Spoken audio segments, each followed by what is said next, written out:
છોટાઉદેપુર જિલ્લામાં ગેરકાયદેસર રેતી ખનન સામે તંત્રની કાર્યવાહી દરમિયાન રેતી માફિયાઓએ સરકારી ટીમને અટકાવવાનો પ્રયાસ કર્યો હોવાની ગંભીર ઘટના સામે આવી છે। મહિલા અધિકારીઓએ ફિલ્મી ઢબે રેતી ભરેલા ટ્રેક્ટરનો પીછો કર્યો હતો, જ્યારે માફિયાઓએ રસ્તા પર રેતી ઠાલવી અને પથ્થરમારો કરી ફરાર થવાનો પ્રયાસ કર્યો હતો। સમગ્ર મામલે કાયદેસરની કાર્યવાહી હાથ ધરવામાં આવી છે।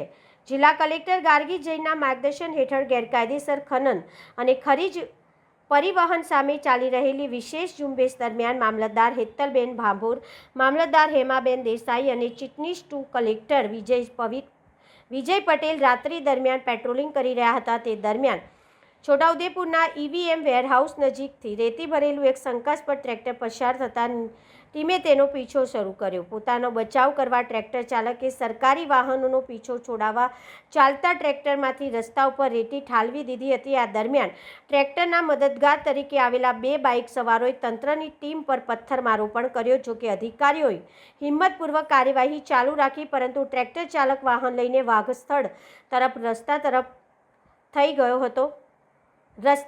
ફરાર થઈ ગયો હતો। ઘટનાને ગંભીરતાથી લઈ તંત્ર દ્વારા સંડોવાયેલા તમામ શખ્સોને ઝડપી પાડવા માટે કાયદેસરની કાર્યવાહી શરૂ કરવામાં આવી છે। જિલ્લા કલેક્ટર ગાર્ગી જૈને સ્પષ્ટ જણાવ્યું છે કે જિલ્લામાં ગેરકાયદેસર ખનન સામે શૂન્ય સહનશીલતાની નીતિ યથાવત રહેશે। તંત્રને ડરાવવાના કે કામગીરીના અવરોધ ઊભા